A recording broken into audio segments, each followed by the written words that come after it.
How's it going, you guys? Welcome back to the channel and to another read along of The Four Loves by C.S. Lewis. If you guys have been liking this series so far, thank you so much. Make sure you drop a like and comment down below.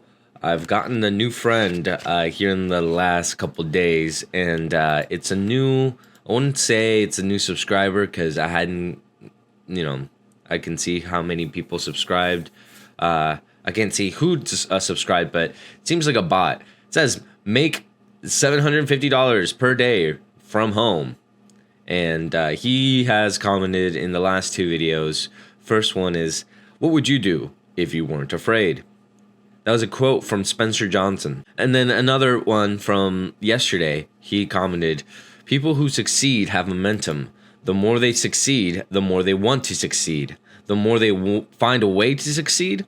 Similarly, when someone is failing, the tendency is to get on a downward spiral. That can even become self-fulfilling prophecy. By Tony Robbins. Great motivational speaker. What amazing wise words from Tony Robbins. But without further ado, guys, I just want to give him a little shout out. I'm not sure if he's a bot. I'm not sure if he's a real person. But we are on chapter 3, Affection. And let's just jump into it, guys. I don't really want to ramble too much on this intro. And there's going to be a book review after this, so make sure you guys are paying attention. Just put me in the background. Anyways, so without further ado, let's just get right into chapter 3, Affection. I begin with the humblest and most widely diffused of loves, the love in which our experience seems to differ at least from that of animals. Let me add that at once that I do not, on that account, give it a lower value. Nothing in man is either worse or better for being shared with the beasts. When we blame a man for being a mere animal, we mean not that he displays animal characteristics, because we all do, but that he displays these, and only these, on occasions where the specifically human was demanded. When we call him brutal, we usually mean that he commits cruelties impossible to most real brutes. They're not clever enough. The Greeks called this love storge. 2-syllable and the G is hard. Storge. I think that's what it should be pronounced. I shall here call it simply affection. My Greek lexicon defines storge as affection, especially of parents to offspring, but also of offspring to parents. And that, I have no doubt, is the original form of the thing as well as the central meaning of the word. The image we must start with is that a mother nursing a baby, a bitch, or a cat with a basket full of puppies or kittens, all in squeaking, nuzzling heap together, purrings, lickings, baby talk, milk, warmth, and the smell of young life. The importance of this image is that it presents us at the very outset with a certain paradox.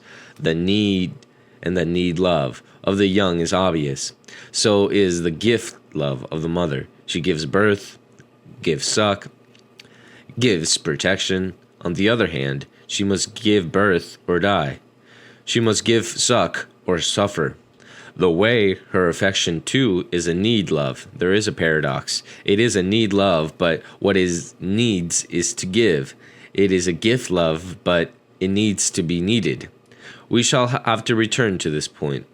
But even in an animal life, and still more in our own, affection extends far beyond the relation of mother and young. This warm comfortableness, this satisfaction in being together, takes in all sorts of objects. It is indeed the least discriminating of loves. There are women for whom we can predict few wooers, and men who are likely to have few friends. They have nothing to offer. But almost anyone can become a subject of affection, the ugly, the stupid, even the exasperating. There need no apparent fitness between whom it unites. I have seen it felt for an imbecile not only by his parents, but by his brothers. It ignores barriers of age, sex, class, and education. It can exist between a clever young man from the university and an old nurse. Though their minds inhabit different worlds, it ignores even the barriers of species. But we see it not only between dog and man, but more surprisingly, between dog and cat. Gilbert White claims to have discovered it between a horse and a hen. Some of the novelists have seized this well in the Tristram Shandy. My father and Uncle Toby are so far from being united by any community of interest or ideas that they cannot converse for 10 minutes without cross purposes, but we are made to feel their deep mutual affection. So with Don Quixote and Sancho Panza and Pickwick and Sam Weller and Dick Swiveller and the Marchiones, so too, though probably without the author's conscious intention, in The Wind in the Willows, the Curion of Mole, Rat, Badger, and Toad suggests the amazing heterogeneity possible between those who are bound by affection. But affection has its own criteria. Its objects have to be familiar. We can sometimes point to the very day and hour we fell in love or began a new friendship. I doubt if we ever catch affection beginning. To become aware of it is to become aware that it has already been going on for some time. The use of the old or the vieux as a term of affection is significant. The dog barks at strangers who have never done it any harm and wags his tail for old acquaintances, even if they've never did any good in turn.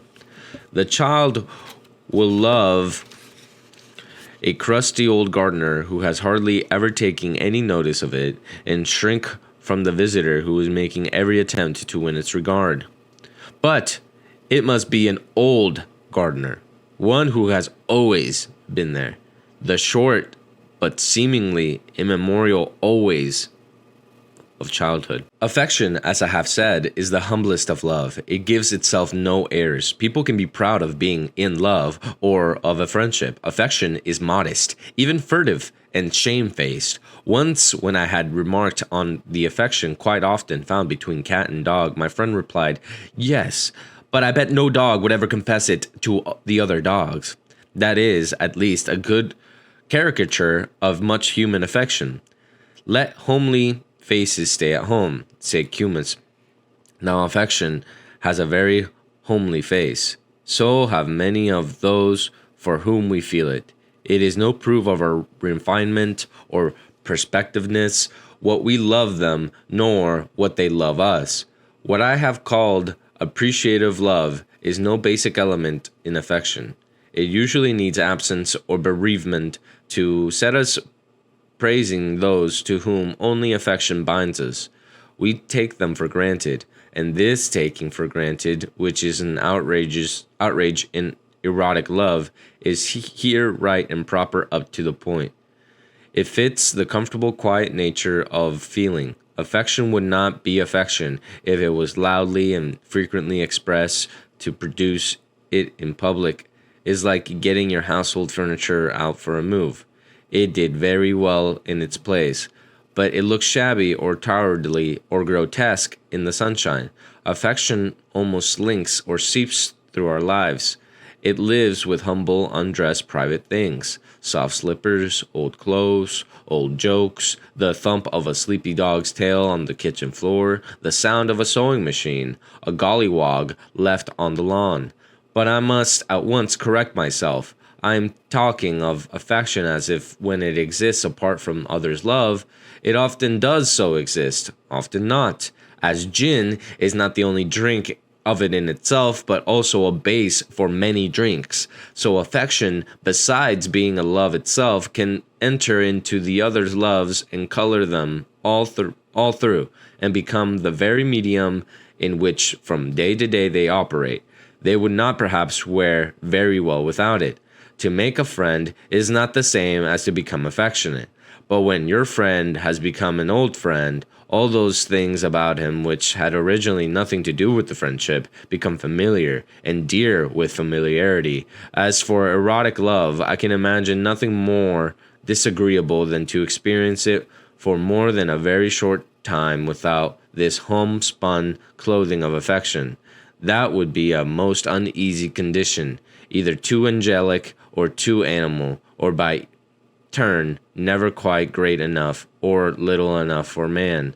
There is indeed a peculiar charm in friendship and in eros, but those moments when appreciative love lies, as it were curled up asleep, and the mere ease of ordinariness of a relationship, free as solitude, yet neither is alone, wraps us around. No need to talk, no need to make love, no needs at all except perhaps to stir the fire. This blending and overlapping of love is well kept before us by the fact that most times and places all three of them had in common as their expression the kiss. In modern England, friendship no longer uses it, but affection and eros do. It belongs so fully to both that we cannot now tell which borrowed it from the other, or whether they were borrowing it at all. To be sure, you may say that the kiss of affection differs from the kiss of eros. Yes, but not all kisses between lovers are lovers' kisses. Again, both these loves tend, and it embarrasses many moderns, to use a little language or baby talk. This is not peculiar to the human species. Professor Lorenz has told us when jackdaws are amorous, their calls consist chiefly of infantile noises reserved by adult jackdaws. For this occasion, the King Solom's ring, we and the birds have the same excuse. Different sorts of tenderness are both tenderness, and the language of the earliest tenderness we have ever known is recalled to do duty for the new sort. One of the most remarkable byproducts of affection has not been mentioned. I have said that it is not primarily an appreciative love. It is not discriminating. It can rub along with most unpromising people. Yet, oddly enough, this very fact means that it can make appreciations possible, which, but for it, might never have existed. We may say, that, and not quite untruly, that we have chosen our friends and the woman we love for various excellence, for beauty, for frankness, for good heart, wit, intelligence, or whatnot. But it had to be particular kind of wit and the particular kind of beauty and the particular kind of goodness that we like, and we have our own personal taste in these matters. That is why friends and lovers feel that they were made for one another. The especial glory of affection is that it can unite those who most empathetically, even comically, are not.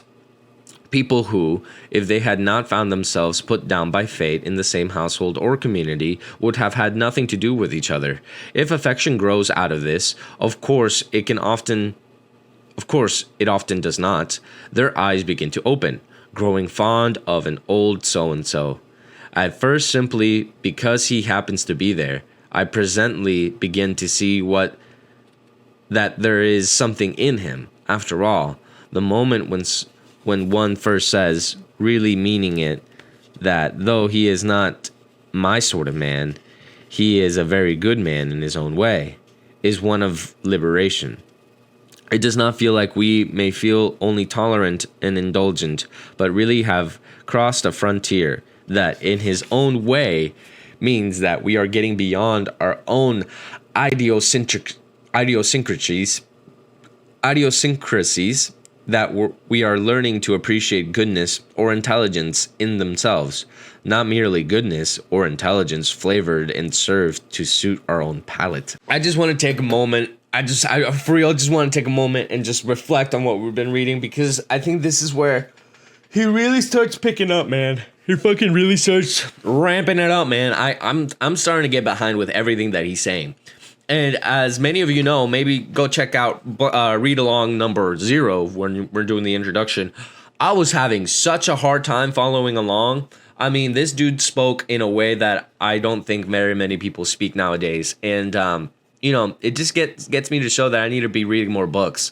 I need to be reading more out loud. I mean, this is wild. I can't, there are some words I couldn't pronounce. And I think what he's saying is just hitting the nail right on its head.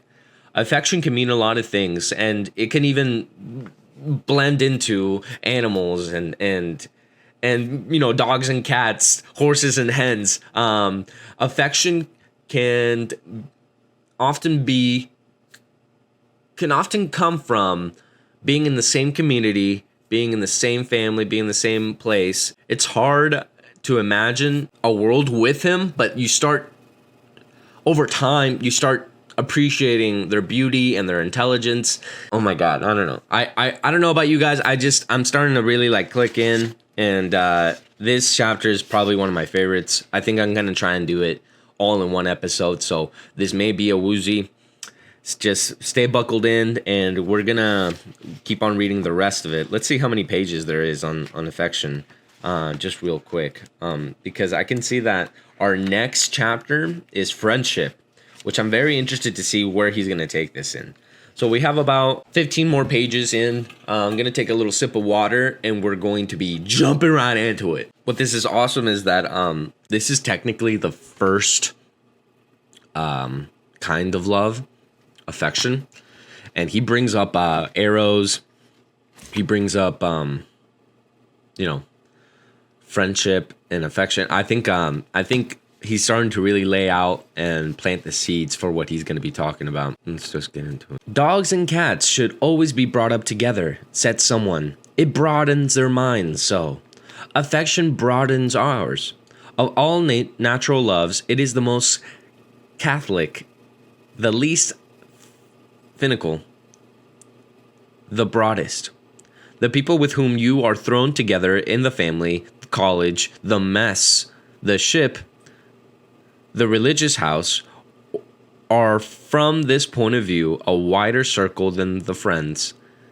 However, numerous whom you have made for yourself in the outer world by having a great many friends, I do not prove that I have a wide appreciation of human excellence. You might as well say, I prove the width of my literary taste by being able to enjoy all books in my own study. The answer is the same in both cases. You chose those books, you chose those friends, and of course, they suit you. The truly wide taste in reading is that which enables a man to find something for his needs, or the sixpenny tray outside any second-hand bookshop.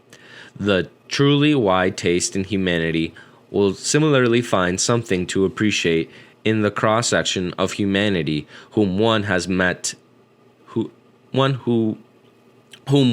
to meet every day. In my experience, it is affection that creates this taste, teaching us first to notice, then to endure, then to smile at, then to enjoy, and finally to appreciate. The people who happen to be there, made for us? Thank God, no. They are themselves odder than you could have believed and worth far more than we guessed. And now we are drawing near the point of danger. Affection, I have said, gives us itself no airs. Charity, said St. Paul, is not puffed up. Affection can love the unattractive. God and his saints love the unlovable. Affection does not expect too much, turns a blind eye to faults, revives easily after quarrels. Just so charity suffers long and is kind and forgives. Affection opens our eyes to goodness we could not have seen, or should not have appreciated without it. So does humble sanctity. If we dwelled exclusively on these resemblances, we might be led on to believe that this affection is not simply one of the natural loves, but is love himself, working in our human hearts, fulfilling the law. Were the Victorian novelists right after all? Is love of this sort really enough? Are the domestic affections, when in their best and fullest development, the same thing as the Christian life? The answer to all of these, I submit, is certainly no. I do not simply mean that those novelists sometimes wrote as if they had never heard the text about hating wife and mother and one's own life also. That, of course, is true. The rivalry between all natural loves and the love of God is something a Christian dare not to forget. God is the great rival, the ultimate object of the human jealousy, that beauty, terrible as the Gorons, which may have at any moment steal from me. Or it seems like stealing to me my wife's or husband's or daughter's heart, the bitterness of some unbelief, though disguised even from those who feel it as anti-clericalism or hatred of superstition, is really due to this. But I am not at present thinking of that rivalry. We shall have to face it in a later chapter.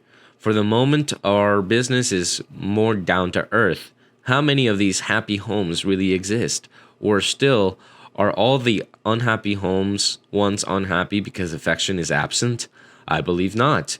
It can be present, causing the unhappiness. Nearly all the characteristics of this love are ambivalent. They may work for ill as well as for good. By itself, left simply to follow its own bent, it can darken and degrade human life. The debunkers and anti-Semitists have not said it all the truth about it, but all they have said is true. Symptomatic of this, perhaps, as the audaciousness of nearly all those trickly tunes and saccharine poems in which popular art expresses affection. They're audacious because of their falsity. They represent as a ready-made recipe for bliss and even for goodness, what is in fact only an opportunity. There is no hint that we shall have to do anything.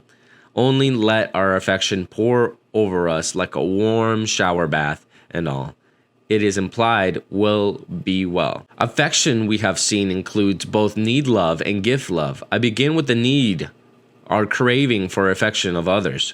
Now, there is a clear vision why this craving of love cravings easily becomes the most unreasonable. I have said that almost anyone may be the object of affection. Yes, and almost everyone expects to be. The egregious Mr. Pontifex, in the way of all flesh, is outraged to discover that his sons does not love him. It is unnatural for a boy not to love his own father. It never occurs to him to ask whether, since the first day the boy can remember, he has ever done or said anything that could excite love.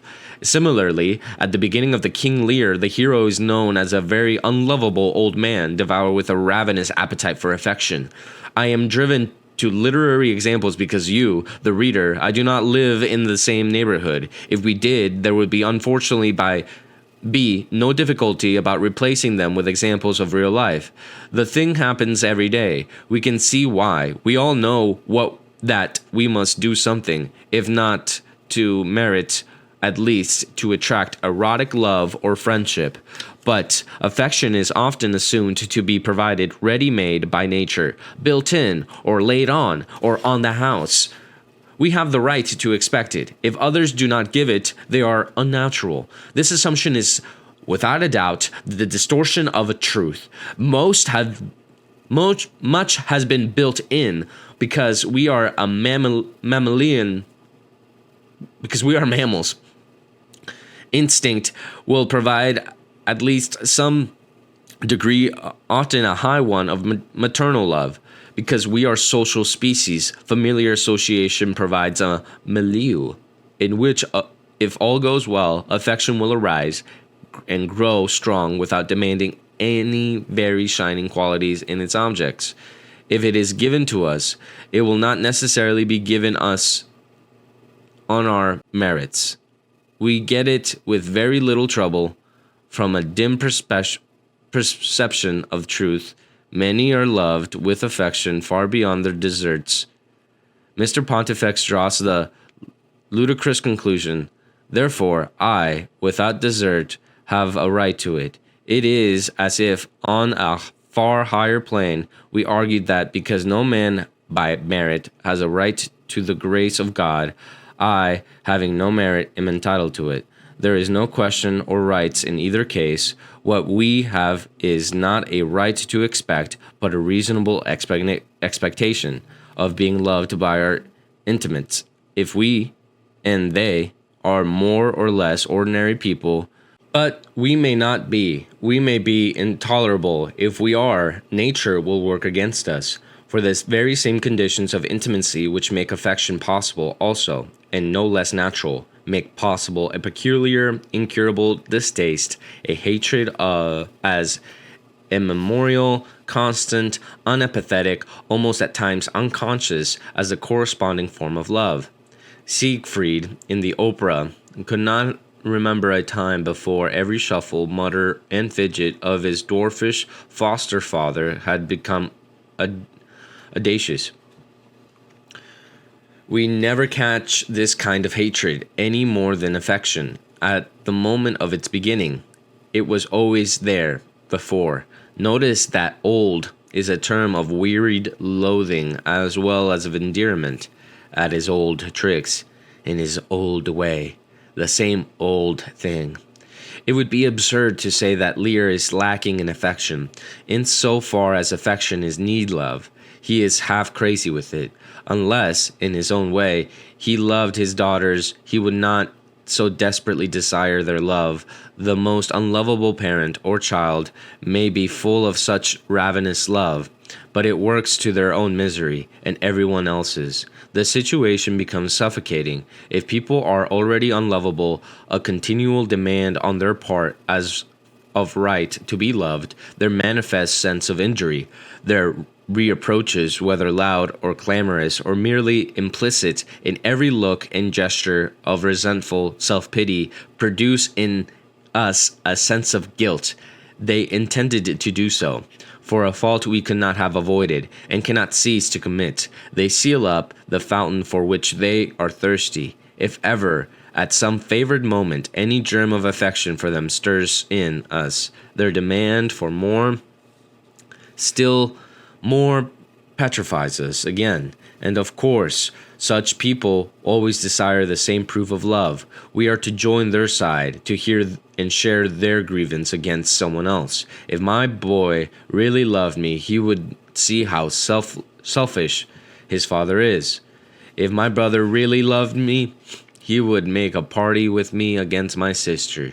If you really wouldn't let me be treated like this, and all the while they remain unaware of the real road. If you would be loved, be lovable, said Ovid. That cheery old reprobate only meant, if you want to attract girls, you must be attractive. But his maxim has a wider implication. The amorist was wiser in his generation than Mr. Pontifex and King Lear. The really surprising thing is not that these insatiable demands made by the unlovable are sometimes made in vain, but they are so often met. Sometimes one sees a woman's girlhood, youth, and long years of maturity up to the verge of old age, all spent in tending, obeying, caressing, and perhaps supporting a maternal vampire, who can never be caressed and obeyed enough. The sacrifice, but there are two opinions about that, may be beautiful. The old woman who exacts it is not. The built-in or the unmerited character of affection thus invites a hideous misinterpretation. So does its ease and informality. We hear a great deal about the rudeness of the rising generation. I am an oldster myself and might be expected to take the oldster side, but in fact I have been far more impressed by the bad manners of parents to children than by those to children to parents. Who has not been the embarrassed guest of family meals where the father or mother treated their own group of offspring with an imbecility which, offered to many other young people, would simply have terminated the acquaintance? Dogmatic assertions on matters which the children understand and the elders don't, ruthlessly interruptions, flat contradictions, ridicule of things that the young take seriously, sometimes of their religion, insulting references to their friends, all provide an easy answer to the question, why are they always out? Why do they like every house better than their own home? Who does not prefer civility to barbarism? If you asked any of these unsufferable people, they are not at all parents, of course. Why they behave that way at home, they would reply, oh, hang it all, One comes home to relax. A chap can't always be on his best behavior. If a man can't be himself in his own house, where can he be? Of course. We don't want any company manners at home. We're a happy family here. We can say anything to one another here. No one minds. We all understand. I swear to God, I feel like this is a fucking household in New York. Jesus. Oh, shouldn't say that. I shouldn't say that. So once again, it is nearly true, yet so fatally wrong. Affection is an affair of old clothes and ease, of the unguarded moment of liberties, which would be ill-bred if we took them with strangers. But old clothes are one thing. To wear the same shirt till it stank would be another. There are proper clothes for a garden party, but the clothes for home must be proper too, in their own different way. Similarly, there is a distinction between public and domestic courtesy. The root principle of both is the same, that no one give any kind of preference to himself, but the more public occasion, the more our obedience to this principle has been taped or formalized. There are rules of good manners. The more intimate the occasion, the less the formalization, but not therefore the less need of courtesy. On the contrary, affection at its best practices is a courtesy which is incomparably more subtle, sensitive, and deep than the public kind. In public, a ritual would do.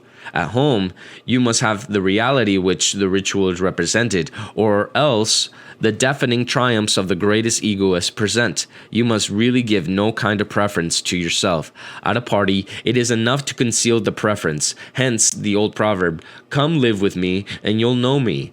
Hence, a man's familiar manners first reveal the true value of his significantly audacious phrase, company or party manners. Those who leave their manners behind them when they come home from a dance or the sherry party have no real courtesy even there. They were merely aping those who had. Damn, bro. Damn. Bro, you have no manners. Bro, C.S. Lewis said you have no manners, bro. If you don't go to a party and hold the door open for your girl, and you do, like, if you do that shit, you know, that's cool for a party. But if you don't open the door to her own home, she comes like, bro, you have no manners, bro. Like, I think that's kind of what I got out of that. And that's fucking wild, man. That's wild. So, I'm going to take a little break here. I'll be right back. When we're back, we are back. Hope you guys sat down, kind of let those ideas marinate a little bit. We're almost done. We've got about let's see how many pages we have.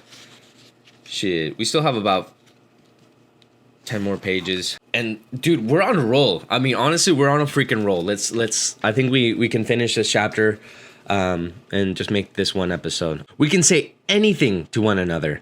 The truth behind this is that affection at its best can say whatever affection at its best wishes to say, regardless of the rules that govern public courtesy. For affection at its best wishes neither to wound nor to humiliate, nor to domineer.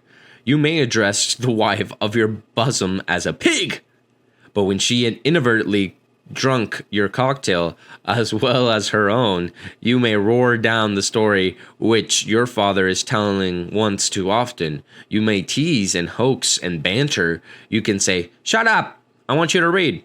You can do anything in the right tone and at the right moment, but the tone and the moment which are not intended and will not hurt. The better the affection, the more unerringly it knows which these are. Every love has its art of love. But the domestic rudeby means something quite different when he claims liberty to say anything. Having an imperfect sort of affection himself, or perhaps at that moment, none.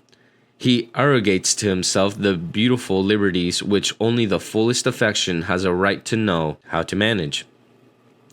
He then uses them spitefully in obedience to his resentments, or ruthlessly in obedience to his egoism, or at best stupidity lacking the art. And all the same time, he may have a clear conscience. He knows that affection makes liberties. He is taking liberties, therefore, he concludes, he is being affectionate. Resent anything, and he will say that the effect of love is on your side. He is hurt. He has been misunderstood. He then sometimes avenges himself by getting on his high horse and becoming elaborately polite. The implication is, of course, oh, so we do not want to be intimate. Why are we to behave like mere acquaintances? I had hoped, but no matter. Have it your own way. This illustrates prettily the difference between intimate and formal courtesy. Precisely what suits the one may be a breach of the other.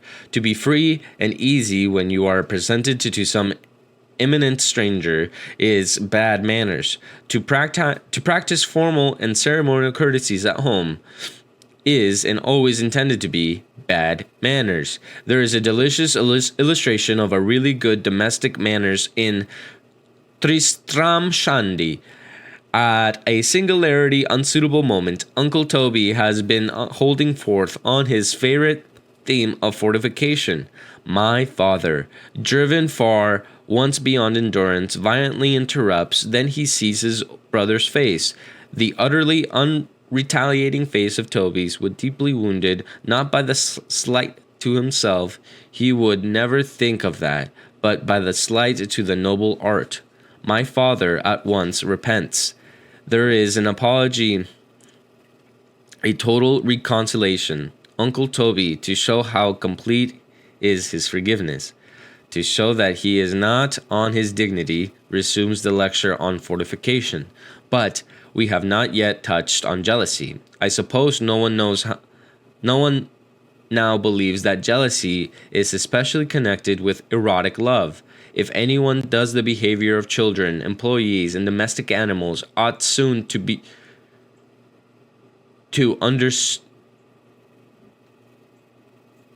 undeceive them. Every kind of love, almost every kind of association is liable to it. The jealousy of affection is closely connected with its reliance on what is old and familiar, so also with the total or relative unimportance for affection of what I call appreciative love. We don't want the old familiar faces to become brighter or more beautiful, the old ways to be changed, even for the better, the old and interests to be replaced by exciting novelties.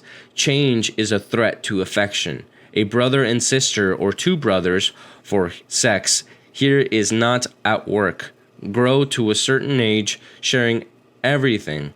They have read the same comics, climbed the same trees, been pirates or spacemen together, taken up and abandoned stamp collecting at the same time. Then a dreadful thing happens. One of them flashes ahead, discovers poetry or science or serious music, or perhaps undergoes a religious conversation. His life is flooded with the new interests. The other cannot share it. He is left behind. I doubt whether even the infidelity of a wife or a husband raise a more miserable sense of desertion, or a fiercer jealousy than this can sometimes do. It is not yet jealousy of new friends whom the deserter will soon be making that will come. At first, it is jealousy of the thing itself, of this science, this music, of God, always called religion or all this religion in such contexts. The jealousy will probably be expressed by ridicule. The new interest is all silly nonsense, contemptibly childish. Or else the deserter is not really interested in it at all. He's showing off, swanking. It's all affection. Presently, the books will be hidden, the scientific specimens destroyed, the radio forcibly switched off, and classical programs for affection is the most instinctive and, that sense, the most animal of the loves. Its jealousy proportionally fierce. It snarls and bares teeth like a dog whose food has been snatched away. Why would it not? Something as as someone has snatched away from their child, I am picturing his lifelong food, his second self. His world is in ruins. But it is not only children who react thus. Few things in ordinary peacetime life of a civilized country are more nearly fiendish than the rancor with which a whole unbelievably family will turn on the one member of who has become a Christian, or a whole lowbrow family on the one who shows signs of becoming an intellectual. This is not, as I once thought, simply the innate and as it were disinterested hatred of darkness for light. A church-going family in which one has gone atheist will not always behave any better. It is the reaction to the desertion, even to robbery. Someone or something has stolen our boy or girl. He who has one of us has become one of them. What right has anybody to do it? He is ours. But once change has thus begun, who knows where it all end? And we are all so happy and comfortable before doing no harm to no one. Sometimes a curious double jealousy is felt, or rather two inconsistent jealousies, which chase each other around in the sufferer's mind. On the one hand, this is all the nonsense, all the bloody highbrow nonsense, all canting humbug. But on the other hand, supposing it can't be, it mustn't be, but just supposing there weren't something in it, supposing there were really anything in literature or in Christianity, how if the deserter has really entered a new world which the rest of us never expected? But if so, how unfair? Why him? Why was it never open to us? A chit of a girl, a whippersnapper of a boy, being shown things that are hidden from the elders. And since that is clearly incredible and unendurable, jealousy returns to the hypothesis. All nonsense. Parents in this state are far more comfortable placed than brothers and sisters. Their past is unknown to their children. Whatever the deserter's new world is, they can always claim that they have been through it themselves and come out the other end. It's a phase, they say. It will all blow over. Nothing could be more satisfactory. It cannot be there and refuted, for it is a statement about the future. It stings, yet so indulgently said, is hard to resent. Better still, the elders may really believe it. Best of all, it may finally turn out to be true. It won't be their fault if it doesn't. Boy, boy, boy, these wild courses of yours will break your mother's heart. That eminently Victorian appeal may often have been true. Affection was bitterly wounded when one member of the family fell from the homely ethos into something worse: gambling, drink, keeping an opera girl. Unfortunately, it is almost equally possible to break your mother's heart by rising above the homely ethos. The conservative tenacity of affection works both ways. It can be a domestic counterpart to the nationality suicidal type of education which keeps back the promising child because of the idlers and the dunces might be hurt if it were to undemocratically moved into a higher class than themselves. All these perversions of affections are mainly connected with affection as a need love, but affection as a gift love has its perversions too. I am thinking of Miss Fidget, who died a few months ago. It is really astonishing how her family have brightened up. The drawn look has gone from her husband's face. He begins to be able to laugh. The younger boy, whom I always thought had been an embittered, peevish little creature, turns out to be quite a human. The elder, who has hardly ever at home except when he was in bed, is nearly always there now and has now begun to reorganize the garden. The girl, who was always supposed to be a delicate, though I never found out what exactly the trouble was, now has been writing lessons which were once out of the question. She dances all night, plays any amount of tennis. Even the dog, who was never allowed to accept on a lead, is now a well-known member of the lamppost club in their road.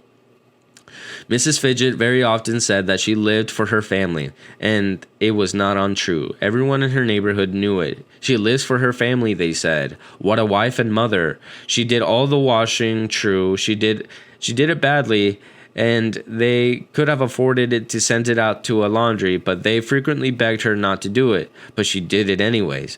There was always a hot lunch for anyone who was at home and a hot meal at night, even in midsummer. They implored her not to provide this. They protested almost with tears in their eyes and with truth that they liked cold meals. It made no difference. She was living for her family. She always sat up to welcome you to her home. If you were out late, 2 or 3 in the morning, it made no odds. You would always find a frail, pale, weary face awaiting you, like a silent accusation, which meant, of course, that you couldn't, with any decency, go out very often. She was always making things to do.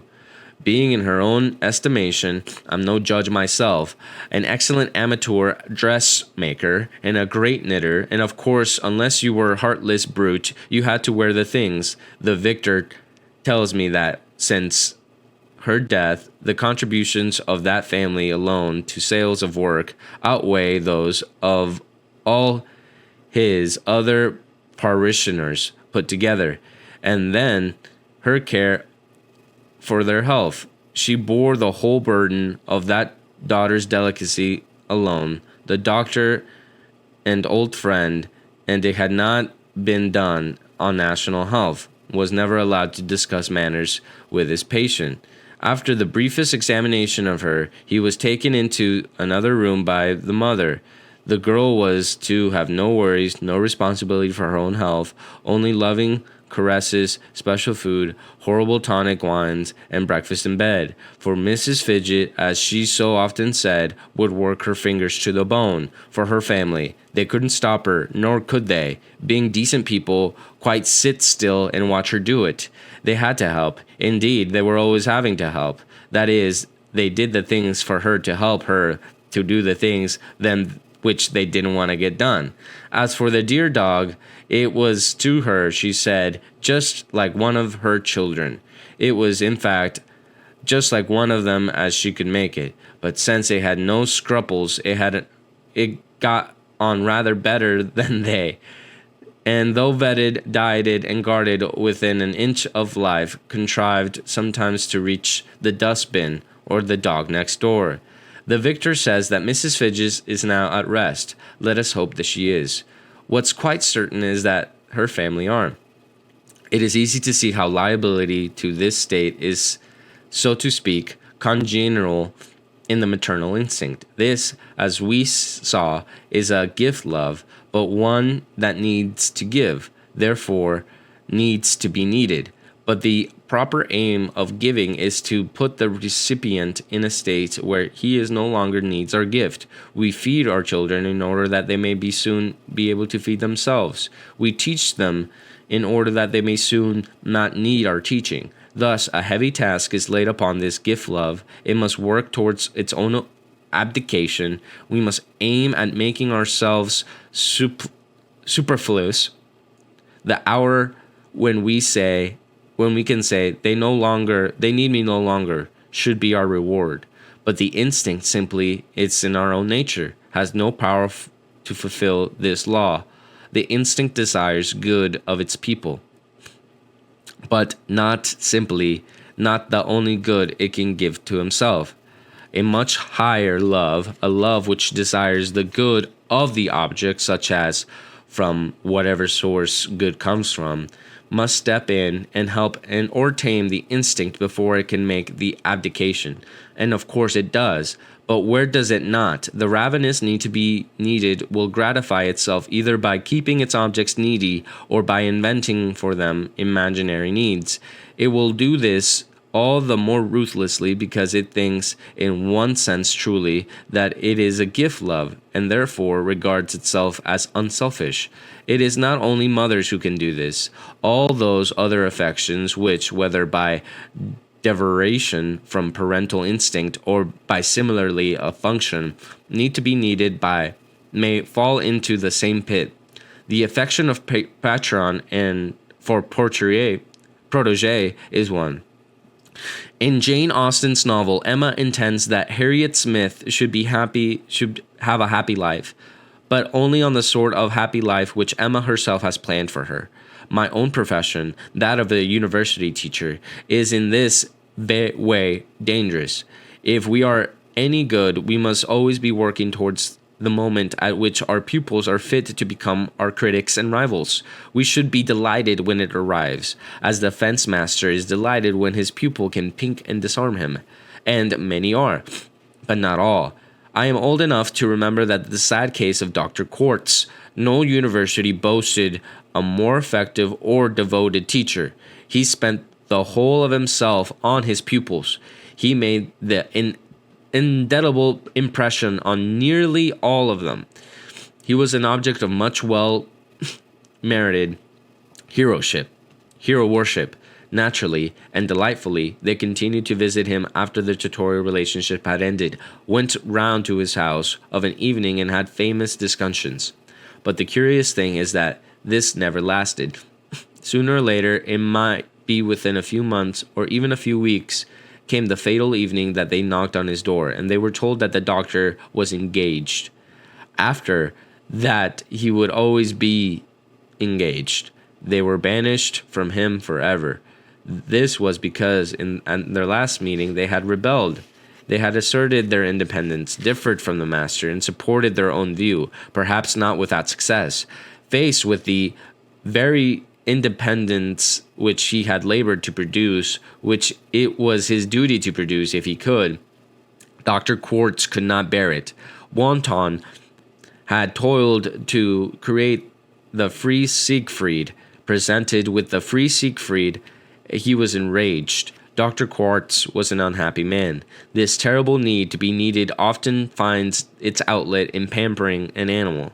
To learn that someone is fond of animals tells us very little until we know in what way.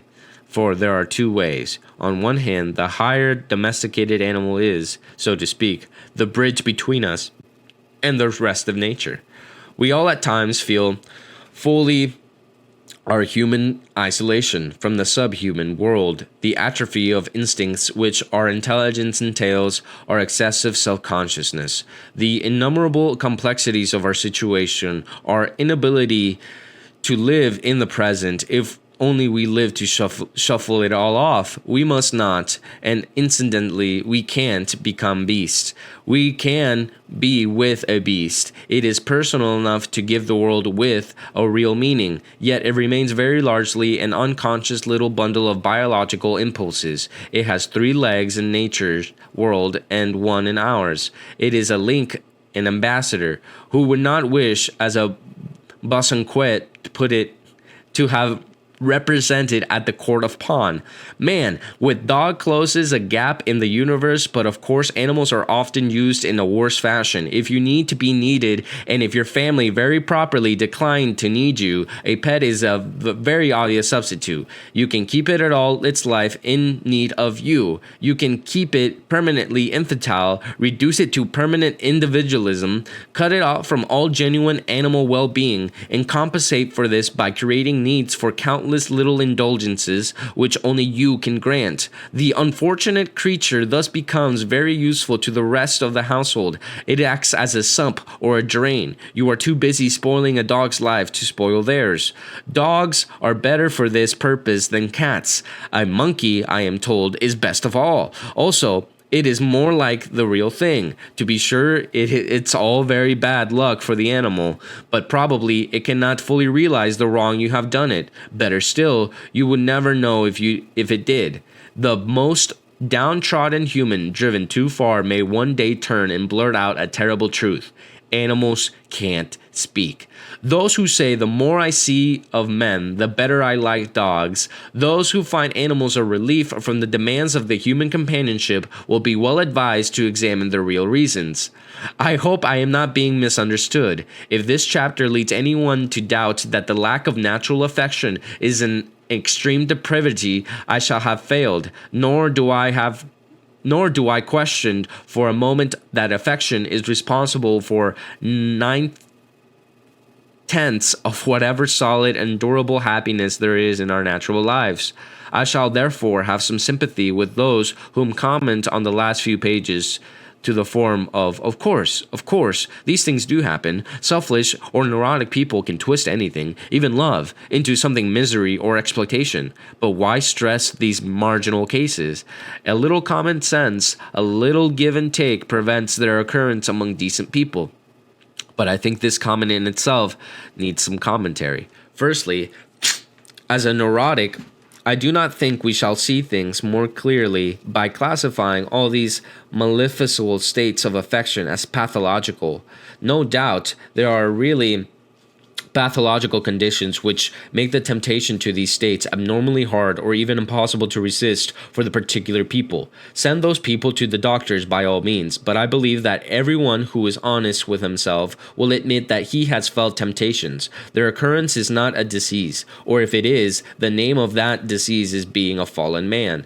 In ordinary people, the yielding to them, and who does not sometimes yield, is not a disease, but a sin. Spiritual direction will be there to help us more than medical treatment, medical labors to restore natural structure or a normal function. But greed, egoism, self-deception, self-pity are not unnatural or abnormal in the same sense as astigmatism or a floating kidney, for who, in heaven's name, would describe as natural or normal the man from whom these failings were wholly absent?